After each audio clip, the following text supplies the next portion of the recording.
Today is March 26, 2024. My name is Melissa Ackerman, and I will be interviewing Pam Goldminz for the Dallas Jewish Community Israel Mission Testimony Project that we're doing. How are you today, Pam? I'm good. How are you? Very good. Was this your first time visiting Israel? No, I've been to Israel. I think it was my sixth time. So I was there when I was 8 for my sister's bat mitzvah. I studied abroad there for a semester in Tel Aviv University. And then I studied abroad in 98, and I went back in 99, I went back in 2000, and then I was here. And so I literally left right before the second intifada started and hadn't been back for 23 years. And so I went in May with my entire family, took my children, and then this was my sixth visit. Okay, so you had just been within the year. I'd just been, yeah. Okay. Wasn't planning on being back so soon. What made you decide you wanted to participate in this particular mission? I've told people that I felt like my body was here, but my heart was in Israel, and I felt like it was very important for me to just be there, to show support. And then one of the other things that I have often told people when asked that question is, I feel like one day my grandchildren are going to ask me, what did you do in Israel, one of its greatest times of need? And I wanted to be able to share that I went there because I feel like it's an obligation for all of us to be there and support Israel when they need us most. Mm-hmm. What were some of the most meaningful things you saw and experienced while you were there? I would say one of the most meaningful was when we went to where the Nova had happened.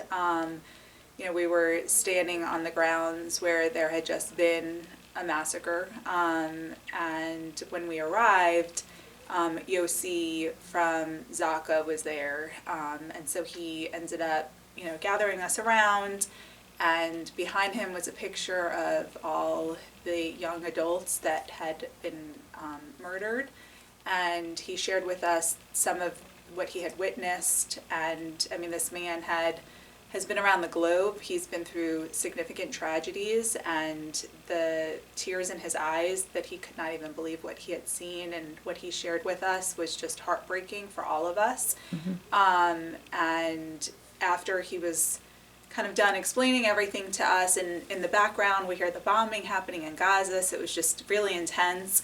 Then all of a sudden this man showed up with a guitar, and then another man with a violin, and we ended up just singing, and just showing like the strength of the Jewish people and our ability to just try to focus on kind of rebuilding and just feeling that strength of just the country and the people and all of us there.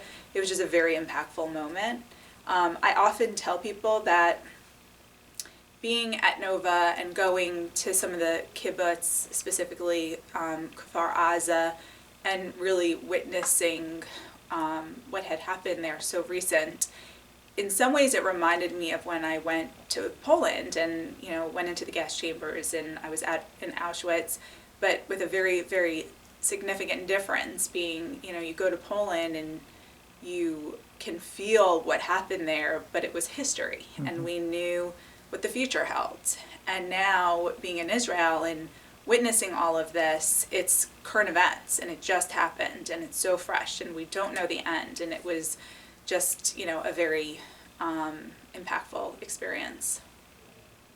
How were you received by the Israelis that you met? Almost every single person, or one of the comments that was echoed most throughout our trip was, we need you as much as you need us. And they were so thankful that we were there going to visit them. And, I think some people on the trip had mentioned that they were concerned that Israelis might feel like we're a burden and, just another group of people coming to ask. And I wasn't worried about that. It was interesting to hear that some people on the trip were concerned that that might be the way that they you'd would be in perceive, the way, kind of being paraded around or something? Yeah. Not at all. They were so thankful. They want us there. They want us to come. They want us to visit. I think they, especially with everything going on in this world, they feel isolated. And it's actually interesting. They're so worried about us. They're not used to anti-Semitism, and they're seeing what's happening here. And from their perspective, they actually feel like they live in a very safe country. And, my own relatives that live in Tel Aviv, Jerusalem, actually said that they feel like they live in the safest country, and that, we should be there. So it was kind of interesting. And you had been there fairly recently, so did it just feel different being around? I mean, was the country pretty empty as far as the tourism? And it definitely felt quiet. I mean, going to the wall, it was very, very quiet, but it was also midweek, but it was still very quiet. I don't know that I've been to the wall during like a weekday. I think I often go on Shabbat for Friday night, so I'm used to seeing it so busy. But I'm sure now it's a lot less. But going through like the shops in Jerusalem, there was this one shop that we liked a lot of the stuff there, and we got a lot of the people from the trip to come buy from her. And I think she was a bit overwhelmed. She hadn't seen so many customers in such a long time, and it felt good to support a business there.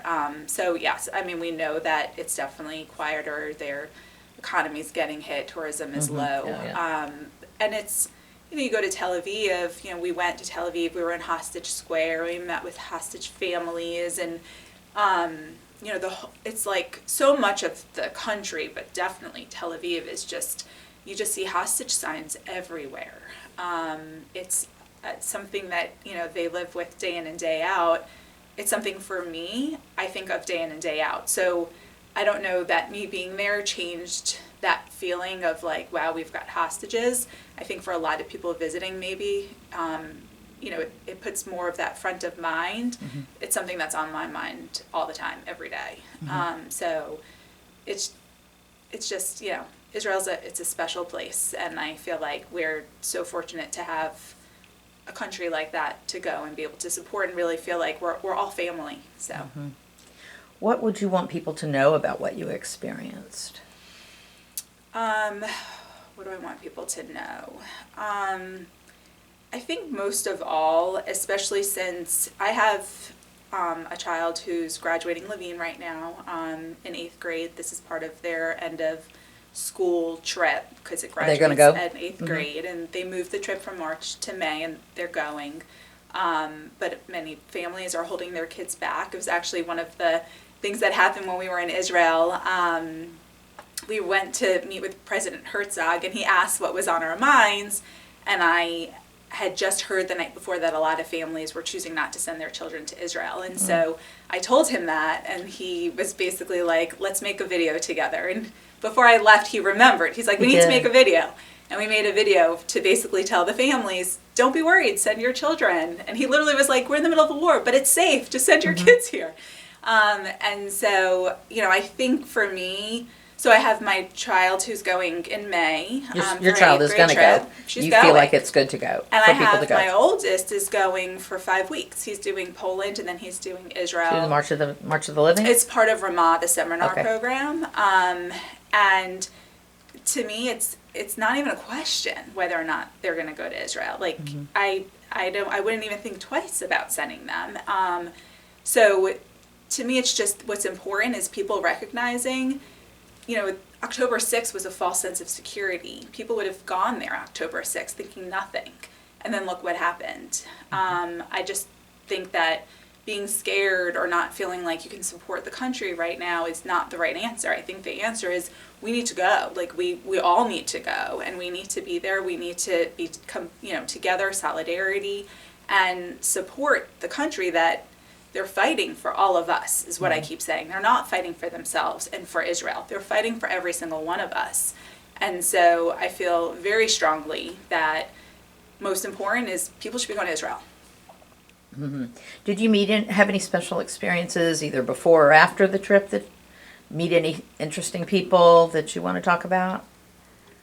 I think just going as a mission, I met some really amazing people here in the community that I didn't know otherwise. And so, I've never been on a mission trip before. I never was interested in going on a mission trip before. Some of my friends have been on the women trips, and I just always felt like if I'm going to go to Israel, I'm going to want to go on my own with, friends or with family and have my own trip. You'd seen the touristy things probably. Right. I'd seen all the touristy things. And even if I want to do the touristy things with friends, I felt like I didn't want to do it as an organized trip. Got it. I don't want to sit in meetings. Like that wasn't something that was interesting to me. So this was my first, and so it's very different. It's a very interesting. I mean, obviously we went for during a very significant time. So from what I've heard from people who've been on other mission trips, this one was extra special. It's very intense. It's very intense. But you just create bonds and relationships with people that you wouldn't have had otherwise, or wouldn't have known them otherwise. And it was definitely a big mix of people on this trip, and so it was nice to be able to connect with people throughout our community. I say often, I'm from New York. I'm not from Dallas. I've lived here for 10 years. And we have a very special community here. I really think the Dallas Jewish community is extra special. And so this was just another factor for me to see just all these different, people throughout our community coming together at different synagogues, different rabbis, and just being able to be together and experience this together. Mm-hmm. Are you doing any special things with the community or some of your mission people that you met to continue your relationships or get the word out about how important it is to go to Israel and support Israel? Anytime there's an event, like last week we spoke at the Biblical Museum, mm-hmm. So I volunteered to speak there. Anshe Torah had, a shul event to speak to the congregation here, and so I volunteered and spoke there. And so anytime, or even now the interview, mm-hmm. I'm happy to be interviewed. And I've, been very proactive on social media, sharing my experiences every day. I gave an update as to what we saw, what we witnessed, how I felt. And I'm sharing as, a lot of people know I was on the trip and have asked me how it is. And so I've been very vocal as to what the experience was and my feeling towards the situation there. Mm-hmm. Anything else you'd like to share while we're talking today? No, I just, obviously this is a difficult time. So I'm hoping that we can, get through this and hopefully share experiences of going to Israel during much happier times. Tell me what you've been doing to remember the hostages since you've been back. So it was around December, actually, before our trip, that I was asked by somebody in New York to start a group here in Dallas for a organization, if you want to call it, or just a group of people that started something called Run for Their Lives. And so at the time, I think there was maybe 12 groups worldwide, but there was only around 12 groups. And what we do is every Sunday we gather and we walk for the hostages. And so it started in December, and really the focus is keeping the hostages front of mind and letting their families know that we have not forgotten about them, especially right now when it appears as if most of the world has forgotten about them. So what we do is we put a video together every Sunday, and then somebody from this group combines all the videos across the world every week and sends it to the hostage families. And we've gotten some videos back from the hostage families saying, thank you, keep doing what you're doing. It means so much to us. And so the group is now, I think there's like 185 groups worldwide. Mm-hmm. And, every weekend we see people gathering anywhere from Germany and India and Switzerland and literally all over the world. And another thing that we've been doing is, and we also did it on our trip while we were in Israel, is we put the number of days that they've been in captivity on masking tape and we wear it. So every Sunday I'll wear that on my shirt as a reminder as to the number of days in captivity. So we've been doing it in Dallas. We do it every Sunday. We meet at 1 o'clock and we walk for... About how many people join in? So it's on average, I would say on a normal week, somewhere between 20 and 30 people, but we've had two big events. And so we had an event for the 100th day, and we had, in under 20-degree weather, we had 175 people gather.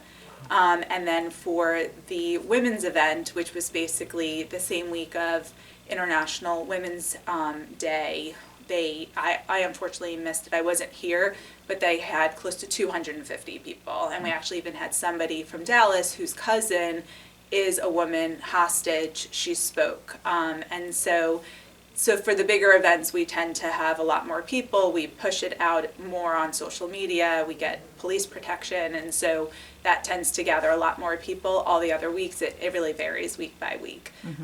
So you help coordinate that every week? Every week. So I have somebody who I lead it with. She's my co-lead, and we've been doing it every week since December, and we plan on doing it every week until they come home. That's wonderful. Anything else? No, that's all. Thank you. Okay, well, that's a lot. Thank you. Thanks.